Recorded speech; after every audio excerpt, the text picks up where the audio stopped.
Bharatiya Janata party जिंदाबाद। Bharatiya Janata party जिंदाबाद। नरेंद्र मोदी जिंदाबाद। राजनाथ सिंह जी जिंदाबाद। राजनाथ सिंह जी जिंदाबाद। सलीम भट्ट जिंदाबाद। अवामे बनिहाल जिंदाबाद। दोस्तों, इस दूर दराज इलाका जो बिल्कुल सरहद पर है, इस तरफ सूबा ये जम्मू और आगे कश्मीर, वादी कश्मीर, और जहां अक्सर लीडरान बहुत कम पहुंचते हैं कि जम्मू से चलें तो यहां तक पहुंचते थक जाते हैं, श्रीनगर से चलें तो वहां से आते थक जाते हैं। ऐसे हालात में हमारे बीच हमारे काबिल एहतराम जनाब राजनाथ सिंह जी आए हैं। मुझे लगता है इससे बड़ी हमारे लिए फख्र की बात और क्या हो सकती है। और मुझे लगता है कि हिंदुस्तान में पहली बार 70 साल के बाद वजीर दिफा कोई डिफेंस मिनिस्टर बनिहाल पहुंचे हैं। ये इस बात की तस्दीक है कि ये सरकार जिसके वजीर आजम नरेंद्र मोदी साहब हैं, वो किस कदर इन दूर दराज पिछड़े हुए खित्तों को तवज्जो भी देती है, अहमियत भी देती है और इनकी जरूरियात हल करने के लिए वचनबद्ध भी है। और इसलिए आप सबकी ओर से, अपनी ओर से सबसे पहले तो आदरणीय श्री राजनाथ सिंह जी का तहे दिल से मुझे शुक्रिया अदा करना है। उनके आने से हमारा हौसला भी बढ़ता है, हमारी ऊर्जा भी बढ़ती है। दूसरी बात, अभी अभी सलीम भट्ट जो हमारा बहुत पुराना साथी है और मुश्किल हालात में भी उसने पार्टी का साथ दिया। जब आतंक का, दहशतगर्दी का बोलबाला था तो जान हथेली पर लेकर के ये यहां पर भारतीय जनता पार्टी का झंडा बुलंद करता रहा। मुझे लगता है अब वक्त आया है कि इसके जानिब जो हमारा फर्ज है और जो कर्ज है वो अदा करना है। और वो कैसे करना है, इसको अगर आप दावत देंगे तो कोई फायदा नहीं। तेज तरार मोटा ताजा आदमी और मोटा हो जाएगा, सेहत खराब हो जाएगी। इसको आप माली तौर पर कुछ इमदाद करेंगे तो इतना खुददार है कि माली इमदाद लेने इसको कबूल ना होगा। तो इसका हक अदा करने का हमारे पास एक ही रास्ता है कि उस दिन हम कमल के बटन पर मोहर दबाएं, उंगली दबाएं। और आपने जिस मोहब्बत के साथ मुझे तीसरी बार यहां से चुनकर भेजा है, उसी का वास्ता देते हुए मैं आपसे अपील करता हूं कि एक बार आप सलीम भट्ट को यहां से जिताएंगे तो आप याद रखिएगा, इसकी खबर सारे हिंदुस्तान में नहीं बल्कि दुनिया भर में अखबारात भी छाया करेंगे, रेडियो भी, क्योंकि पहली बार तारीख लिखी जाएगी बनिहाल से भारतीय जनता पार्टी का पहली मर्तबा एमएलए बना। आप सबकी तकलीफें इसने गिनाई।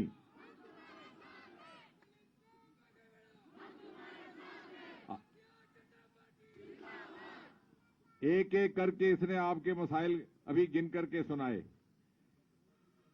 लेकिन ये आपको इससे अंदाजा होगा कि कितनी गहराई से उसने हम सबकी और यहां की मुश्किलात को समझा है, झेला है और उनको दूर करने के लिए ये पूरी कोशिश से मुब्तला है। और जब ये गिन रहा था वो पूरी फहरिस्त, तो मैं यहां पर अपने साथी से कह रहा था कि ये दरअसल अपने आप को याद करवा रहा है कि जब मैं एमएलए बन जाऊंगा तो ये सब काम मेरे जिम्मे होंगे। तो मैं इनसे गुजारिश करूंगा, सलीम भट्ट से, ये जो अपनी तकरीर का कागज लाए थे संभाल करके जेब में रखे। 8 अक्टूबर के बाद वो इन्हीं के काम आएगा।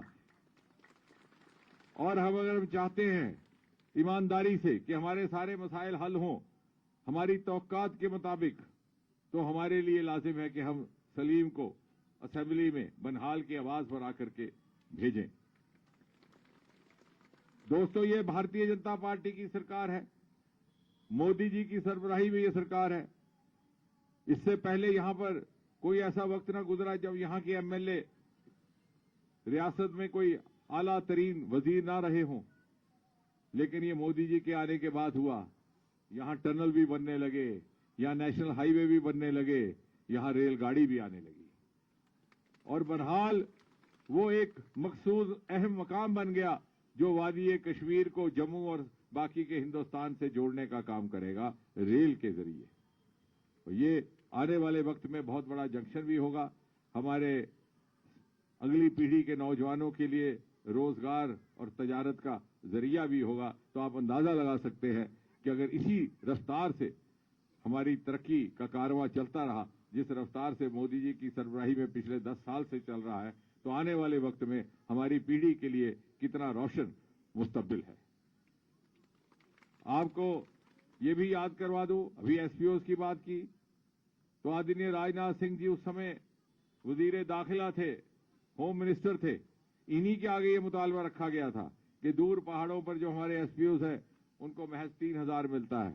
इन्होंने एक ही कलम के झटके से उसको 6000 किया और जब हमने कहा जी 6000 भी कम है तो इन्होंने 18000 कर दिया। इतना फराख दिल आपको रहनुमा मिल नहीं सकता। और आज अगर हम महफूज हैं, अगर दहशत का खात्मा हुआ है, हम मुल्क के बाहर निकल सकते हैं, तो वो भी इसी सरकार की वजह से। पिछली सरकारों ने आपको तकसीम करके वोट बटोरा। मैं आपसे एक और अपील करना चाहता हूं, एक बार हम एक मिसाल कायम करें कि इस बार अब हिंदू और मुसलमान की लकीर से ऊपर उठ करके वोट डालेंगे। हम तरक्की के लिए वोट डालेंगे, हम खुशहाली के लिए वोट डालेंगे, हम अपने अगली नस्ल की बहाली के लिए वोट डालेंगे। मोदी जी ने एक नई तहजीब को जन्म देने की कोशिश की है। आपने देखा, अगर वो पक्के मकान बनाने की स्कीम आई मरकज से, तो फरिश्ते मनाई डीसी के दफ्तर वालों ने, और जो कच्चा मकान था उसको पक्का बना दिया गया। ये ना पूछा ये घर हिंदू का है कि मुसलमान का। कोई एक मुसलमान भाई उठ करके मुझे बता दे कि उसका घर नहीं बनाया गया पक्का क्योंकि वो मुसलमान था। है कोई ऐसा? सबके बने, सबके बने। और ये फर्क है भारतीय जनता पार्टी और बाकी पार्टियों में। और ये जो तहजीब मोदी जी ने इस मुल्क में लाई है, और राजनाथ सिंह जी जिस तहजीब की तस्दीक करने आज हमारे बीच आए हैं, हमने उस पर पूरा उतरना है। पहली बार हमारे यहां से एक पैगाम जाएगा तो हिंदुस्तान में उसकी गूंज उठेगी कि ऐसा नहीं है कि हम हिंदू को मुसलमान से लड़ा करके, मुसलमान को हिंदू से लड़ा करके, वोट की सियासत करके पुश्त दर पुश्त अपना खानदानी राज चलाते हैं। यहां कोई खानदान नहीं। यहां फैसले जो होते हैं किसी रसोई घर में नहीं होते, उसी तरह से होते हैं जिस तरह से एक ईमानदाराना तरीके के साथ एक बड़े कुंभे में होते हैं। और इसलिए हम सिर्फ भारतीय जनता पार्टी को जिताना है इसलिए महज नहीं, सिर्फ सलीम को जिताना है महज इसलिए नहीं, बल्कि हमने एक पैगाम देना है हिंदुस्तान को कि आइए अब एक नया दौर शुरू हुआ है 21वीं सदी के हिंदुस्तान में, मोदी जी की रहनुमाई में, जहां हमारे पास राजनाथ सिंह जी जैसे आला तरीन लीडर हमारी रहनुमाई करने को है। आज इस नए दौर में हिंदू और मुसलमान की तकसीम से ऊपर उठ करके हम वोट सिर्फ और सिर्फ काबिलियत, तरक्की, बाहुदी और आने वाले बच्चों के मुस्तकबिल के लिए देंगे। और इस तरह से बनहाल से एक तारीख लिखने का सिलसिला शुरू होगा। आज इतनी ही अपील करनी है मुझे, क्योंकि बहुत लंबा बोलने से मैं और आपके बीच में खड़ा होना मेरे लिए मुनासिब नहीं। इतना ही कह के मैं आपसे एक बार फिर से अपील भी करता हूं और शुक्रिया भी अदा करता हूं। यकीनन 8 अक्टूबर को जब नतीजा निकलेगा तो आज ही मेरी गुजारिश है राजनाथ सिंह जी से कि एक बार मरतबा फिर हमारे बीच आएं और हम सब की हौसला अफजाई करें। बहुत बहुत शुक्रिया। बहुत बहुत शुक्रिया। ये थे हमारे एमपी डॉक्टर जितेंद्र सिंह जी, जिन्होंने थोड़े से टाइम में अपनी कीमती बातें आप लोगों के सामने रखी कि आज तक जिन्होंने राज किया हमारे ऊपर, अब एक मौका आप लोगों को आया है, तो आप अपने वोट के जरिए से आप उनको जवाब दे सकते हो। बहरहाल टाइम की बहुत ज्यादा किल्लत है। आज के हमारे मेहमान खुसूसी जिन्होंने इन पहाड़ों के ऊपर आज अपना सफर किया, मैं एक शायर के साथ उनको यहां पर बुलाने की कोशिश करूंगा कि नहीं तेरा नशेमन कसर सुल्तानी के गुंबद पर, नहीं तेरा नशीमन कसर सुल्तानी के गुंबद पर, तू शाहीन है बसेरा कर पहाड़ों की चट्टानों पर। काबिल इज्जत माब हमारे कैबिनेट मिनिस्टर जो हमारे बीच में इस वक्त आ चुके हैं, मैं उनको यहां पर दावत देने से पहले कुछ चीजें यहां पर बताना चाहता हूं कि यहां पर ये जो बानिहाल कॉन्स्टिट्यूंसी की गरीब आवाम है, भारतीय जनता पार्टी से बहुत सारी उम्मीदें हैं इनको। सर दिल्ली जाकर इनको भूल न जाना, हर वक्त इनको याद रखना। ये बहुत आस लगाए हुए हैं, ये लोग सताए हुए हैं, इनको बड़ी आस है आपसे। तो मैं यहां पर अभी हमारे जो मेहमान हैं इज्जत माब राजनाथ सिंह जी को दावत देता हूं, वो अपने कीमती बात हमारे सामने रखेंगे और जोरदार तालियों के साथ आप इनका स्वागत कीजिए। Bharatiya Janata party, Bharatiya Janata party.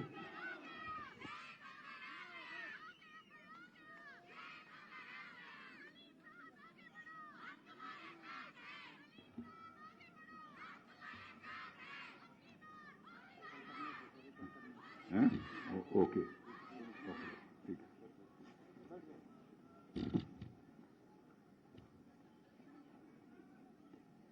मेरे बहनों भाइयों, कुछ कहने के पहले एक बार मैं अपना मस्तक झुकाकर आप सभी लोगों का खैर मकदम करता हूं। इस बनिहाल के कैंडिडेट मोहम्मद सलीम भट्ट साहब, यहां के इलेक्शन प्रभारी प्रोफेसर राम कुमार और कन्वीनर बनिहाल कॉन्स्टिट्यूंसी श्री एजाज अहमद सोहिल साहब, विधानसभा प्रभारी मोहम्मद यूसुफ साहब, मंडल प्रधान शाहनवाज खांडे और खारी मंडल प्रधान रियाज अहमद लोन, मंडल अध्यक्ष संदीप सिंह संगलधान, एसटी लीडर दानिश इकबाल चौधरी, अब्दुल्ला मुगल गुल मंडल अध्यक्ष और रंजीत सिंह, और यहां मौजूद मेरे सभी सम्मानित बहनों एवं भाइयों। बहनों भाइयों, हमारे इस पार्लियामेंट्री कॉन्स्टिट्यूंसी के लीडर, यहां के member of parliament, Uttar Pradesh government of India के मिनिस्टर डॉक्टर जितेंद्र सिंह जी को आपने बखूबी सुना है। सलीम भट्ट साहब जब बोल रहे थे तो मैं बहुत ही गौर से उनको सुन रहा था, और ऊपर से लेकर नीचे तक सलीम भट्ट साहब को मैं देख भी रहा था। मेरे दोस्तों, ऊपर वालों ने सलीम भट्ट साहब को खूब बनाया है, और मैं देख रहा था कि हमारे सलीम भट्ट साहब जो यहां के कैंडिडेट हैं, वैसे कैंडिडेट हैं कि यदि इनको चुनकर आपने जम्मू कश्मीर की विधानसभा में भेज दिया तो बनिहाल की समस्याओं को लेकर दो दो हाथ करने की भी जरूरत होगी, तो आपके सलीम भट्ट साहब पीछे नहीं रहेंगे। इसीलिए मैंने कहा कि भगवान ने इनको बनाया भी खूब है।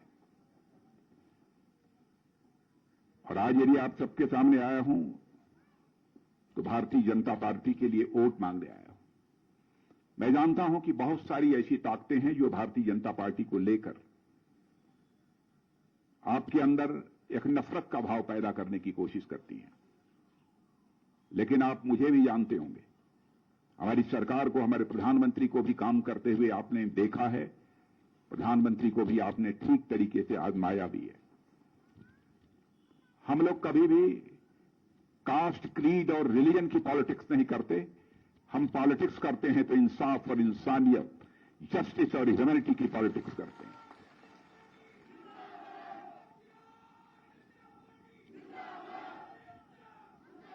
और इसकी आपको मिसाल चाहिए तो हमारी गवर्नमेंट की जो भी स्कीम्स रही हैं, कभी भी हमने कोई भेदभाव नहीं किया है, कभी भी डिस्क्रिमिनेशन हमारी गवर्नमेंट ने और हमारे प्राइम मिनिस्टर ने नहीं किया। चाहे हिंदू हो, चाहे मुसलमान हो, चाहे ईसाई हो, चाहे यहूदी हो, जो भी भारत की धरती पर रहता है, हमने सबको अपने परिवार का सदस्य माना है और भाई भाई के रूप में नजरिए से उनको देखा है। लेकिन कुछ ऐसी ताकतें जिनके बारे में मैं कहना चाहूंगा लंबे समय तक हुकूमत की है, चाहे वह कांग्रेस हो, चाहे जम्मू कश्मीर में नेशनल कॉन्फ्रेंस हो, पीडीपी हो, मैं दावे के साथ कह सकता हूं कि जम्मू कश्मीर के साथ इनकी हुकूमतों ने इंसाफ नहीं किया।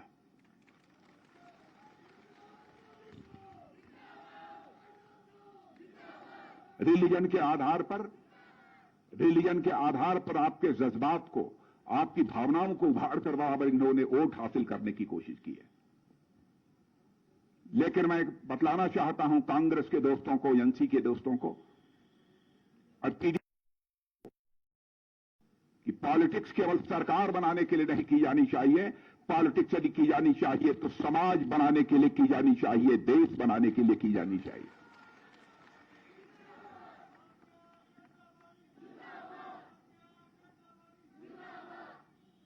हमने कभी भी किसी के साथ कोई भेदभाव नहीं किया।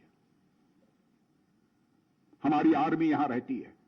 मैं आपसे पूछना चाहता हूं, क्या हमारी आर्मी किसी के साथ कोई भेदभाव करती है?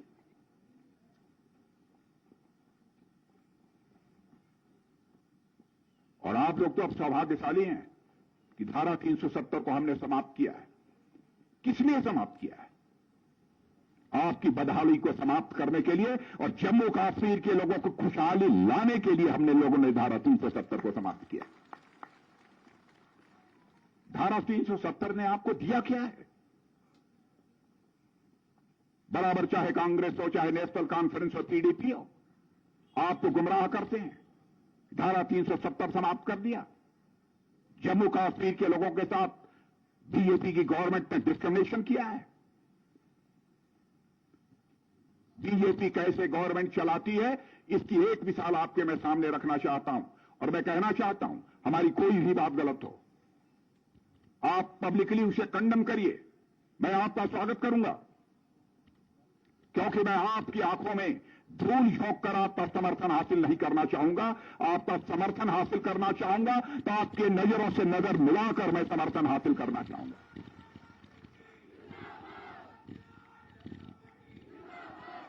यहां पढ़े लिखे लोग मौजूद हैं, क्या इस सच्चाई को नहीं जानते? लंबे समय तक इस हिंदुस्तान में हुकूमत यदि किसी ने की है तो कांग्रेस ने की है। 50 वर्षों तक, 50 ईयर्स तक अखंड हुकूमत कांग्रेस से किया है। 2014 में हम लोगों की गवर्नमेंट आई मोदी जी की लीडरशिप में। उसके पहले सारी दुनिया में धन दौलत के मामले में, इकोनॉमी के साइज के मामले में हमारा भारत दुनिया के देशों में 11वें स्थान पर खड़ा था। हमारे प्राइम मिनिस्टर मोदी ने करिश्मा किया है मेरे बहनों भाइयों। 7 वर्षों के अंदर हमारे देश की इकोनॉमी को, हमारे देश की धन दौलत को दुनिया के देशों में 11वें स्थान से ले जाकर 5वें स्थान पर दुनिया में खड़ा करने का काम यदि किसी ने किया है तो हमारी गवर्नमेंट ने किया है। और आज हमारा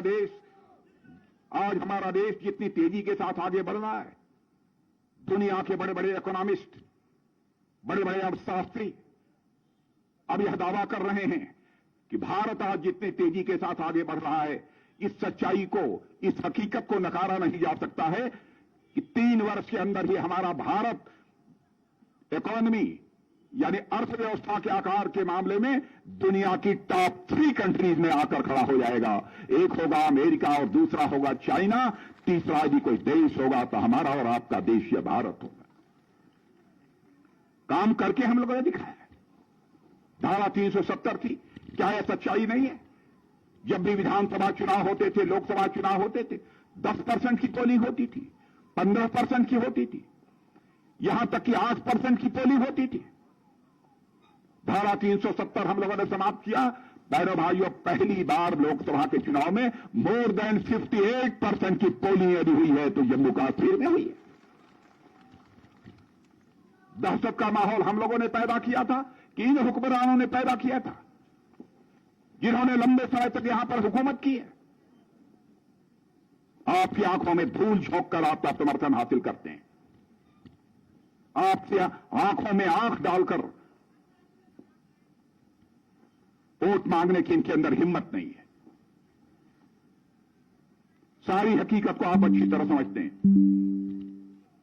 बिना भय, बिना पक्षपात कि चुनाव कैसे होते हैं इस बार जम्मू कश्मीर में देखा है, केवल भारत के लोगों ने नहीं देखा है, सारी दुनिया के लोगों ने देखा है मेरे बहनों भाइयों। क्या सच नहीं है कि इस जम्मू कश्मीर में बदलाव के हालात लोगों को देखने को मिल रहे हैं?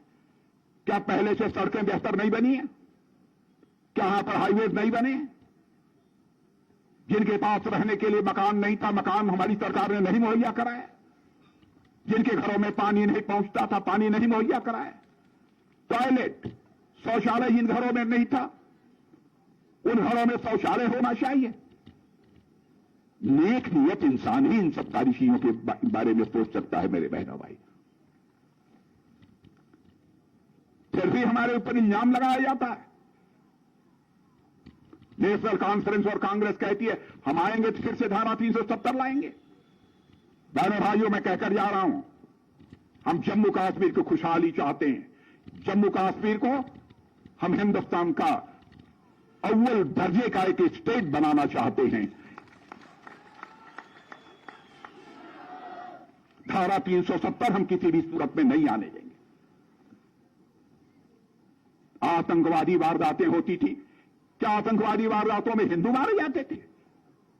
मैं होम मिनिस्टर रहा हूं, मैं जानता हूं सबसे ज्यादा आतंकवादी वारदातों में यदि कोई मारा गया है तो हमारे मुस्लिम भाई मारे गए हैं।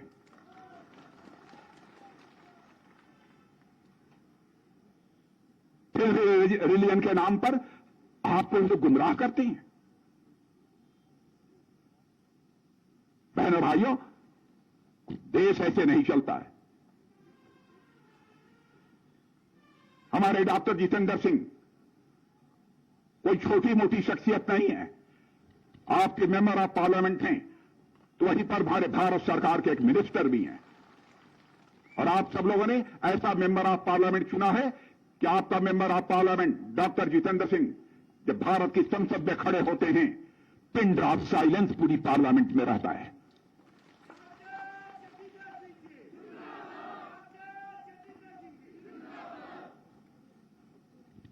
आजादी हासिल होने के बाद बराबर हमारी बेटियों को, समाज के जो कमजोर तबके के लोग हैं, बराबर उनके हक से बराबर उन्हें महफूज रखा गया। चाहे पाकिस्तान के शरणार्थी हों, चाहे वाल्मीकि समाज के हों, चाहे सफाई कर्मी हों, उनको वोट डालने का अधिकार नहीं था। यह कहां का इंसाफ था?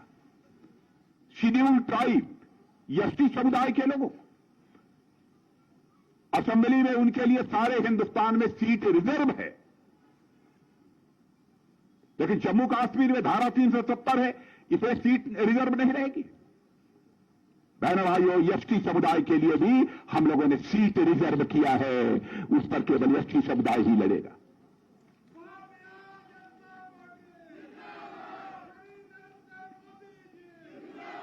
पहाड़ी जाति के लोगों को, पट्टारी जनजाति के लोगों को हमने एसटी का दर्जा दिया है।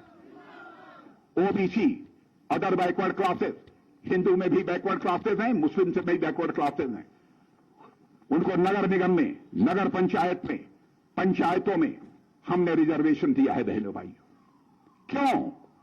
इसलिए वो पिछड़े हैं, उनको भी अन्य लोगों की बराबरी में आकर खड़ा करना, यह हमारी नीयत है, इसलिए ऐसा किया है। भारत का जो संविधान है, भारत का कॉन्स्टिट्यूशन है, उसे लेटर एंड स्पिरिट में भी किसी ने लागू किया है, तो मोदी जी के नेतृत्व की सरकार ने लागू किया है। बहनों भाइयों, लेटर एंड स्पिरिट में उसे लागू किया है। भारत में G20 का सम्मेलन हुआ था। दुनिया के देशों के जितने बड़े दिग्गज थे वह सब दिल्ली आए थे। पहली बार ऐसा G20 का सम्मेलन हुआ था। चाहे अमेरिका रहा हो, चाहे चाइना रहा हो, चाहे रूस रहा हो, ऐसे देशों के लोग भी आए थे। वहां जो भी प्रस्ताव पारित हुए, बहनों भाइयों, सर्वसम्मत यूनानिमस सारे रेजोल्यूशन वहां पर पास हुए थे। हमारे प्रधानमंत्री ने फैसला किया, कश्मीर के साथ इंसाफ नहीं होना चाहिए, जम्मू के साथ नाइंसाफी नहीं होनी चाहिए, दोनों राज्यों के साथ नाइंसाफी किसी भी सूरत में हमको मंजूर नहीं है। तो उन्होंने फैसला किया हम कश्मीर में G20 का सम्मेलन करेंगे, और आपने देखा कि कश्मीर की धरती पर G20 का सम्मेलन हम लोगों ने कराया। क्या यह सच नहीं है कि आज यहां की वादियों में भारत ही नहीं दुनिया के लोग आते हैं और इन वादियों का लुत्फ उठाते हैं। करोड़ों टूरिस्ट बराबर यहां आ रहे हैं और आज दुनिया में जम्मू कश्मीर अब टेररिस्ट स्पॉट नहीं रह गया है, बल्कि अब टूरिज्म का स्पॉट बन गया है यह जम्मू कश्मीर। सारी सुविधाएं जो हिंदुस्तान के हर क्षेत्र को मुहैया कराई जा रही हैं, वो सारी सुविधाएं जम्मू कश्मीर के लोगों को भी मुहैया कराई जा रही हैं। बॉर्डर के रहने वाले हमारे लोग लंबे समय से कितने पिछड़े हुए थे। जितना पिछली गवर्नमेंट को उन पर ध्यान देना चाहिए था, उनकी माली हालत को सुधारने के लिए, उनके लिए अन्य सुविधाएं मुहैया कराने के लिए, वो नहीं की जाती थी। हमारे प्राइम मिनिस्टर ने कहा कि हमारे जो भारत के बॉर्डर हैं अब वो अंतिम गांव नहीं होंगे भारत के, बल्कि भारत के वो पहले गांव होंगे, भारत के पहले गांव होंगे। विकास होगा तो बॉर्डर पर रहने वाले हमारे गांवों का विकास होगा, यह हम लोगों ने सोचा। अब मैं आपको यह सब नहीं बतलाना चाहता कि हमारी सरकार ने क्या क्या काम किया है, कितना काम किया है, लेकिन यह जानकारी आपको देना चाहता हूं। 2019 के बाद हम लोगों ने 38,000 करोड़ रुपया 5 वर्षों के अंदर 38,000 करोड़ रुपया जम्मू कश्मीर के विकास पर खर्च किया। धारा 370 हमने समाप्त किया तो पहले यहां के जवानों के हाथों में जहां पर पिस्टल और रिवाल्वर होती थी, बहनों भाइयों, हम लोगों की ख्वाहिश थी कि जम्मू कश्मीर के जवानों के हाथों में पिस्टल रिवाल्वर नहीं होनी चाहिए, बल्कि कंप्यूटर और लैपटॉप होना चाहिए। वह भी मुहैया कराने का काम हम लोगों ने किया है। IIT और IIM बन रहे हैं यहां पर। 2022 के पहले, 2022 के पहले पत्थरबाजी की घटनाएं होती थी। क्या कारण है 2022 के बाद, 2022 के बाद एक भी पत्थरबाजी की घटना नहीं हुई? फिर वही नेशनल कॉन्फ्रेंस और कांग्रेस कहती है हम धारा 370 लाएंगे। कांग्रेस से भी मैं पूछना चाहता हूं, क्या फिर से आप धारा 370 लाना चाहते हैं? लाना चाहते हैं तो सीना ठोक कर बोलिए यदि कलेजा है तो। कहां ले जाना चाहते हैं लोग जम्मू कश्मीर को?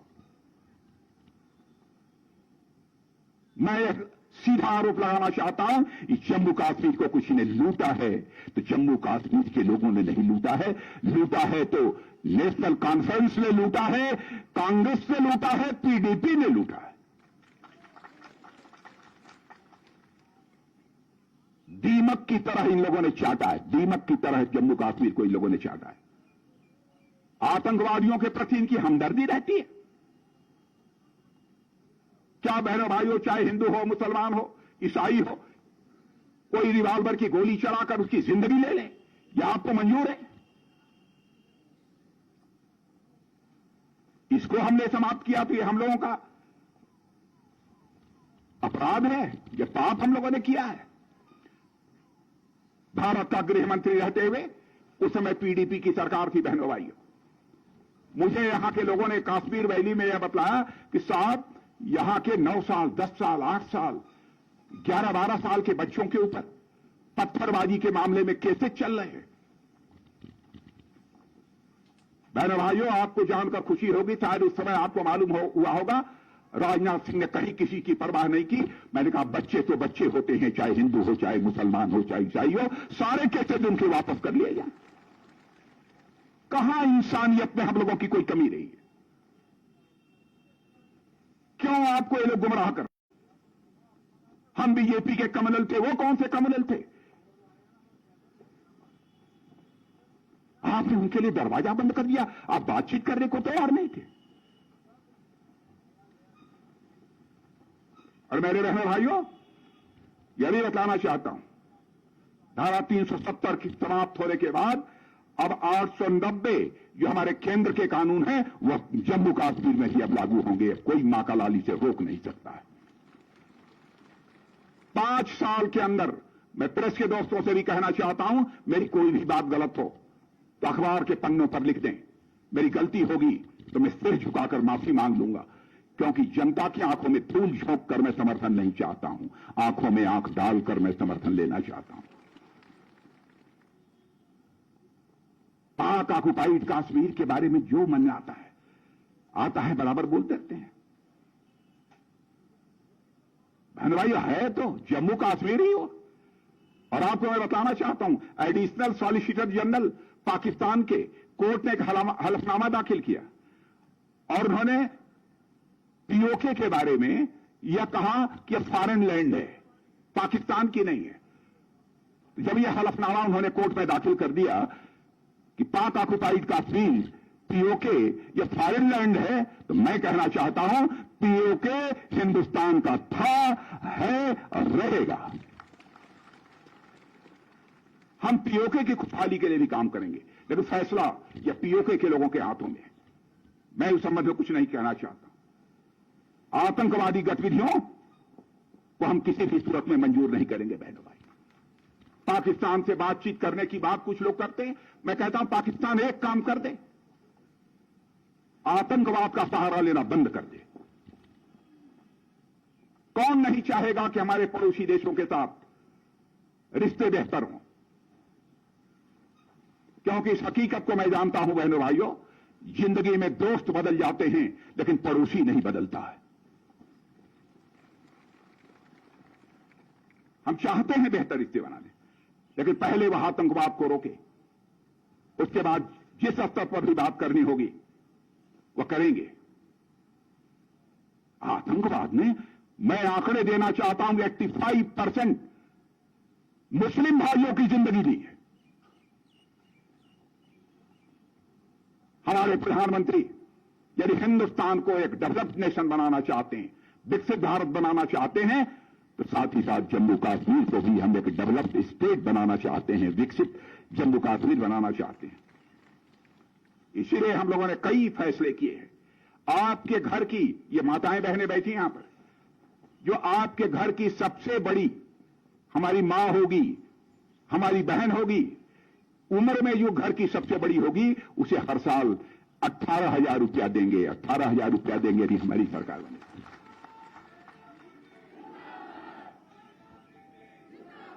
बनिहाल जैसे क्षेत्रों में, बनिहाल जैसे दूर दराज क्षेत्रों में पढ़ने वाले हायर सेकेंडरी स्कूल के जो हमारे बच्चे हैं, उनके लिए हम लोगों ने फैसला किया है टैबलेट और लैपटॉप मुफ्त मुहैया कराने का काम करेंगे।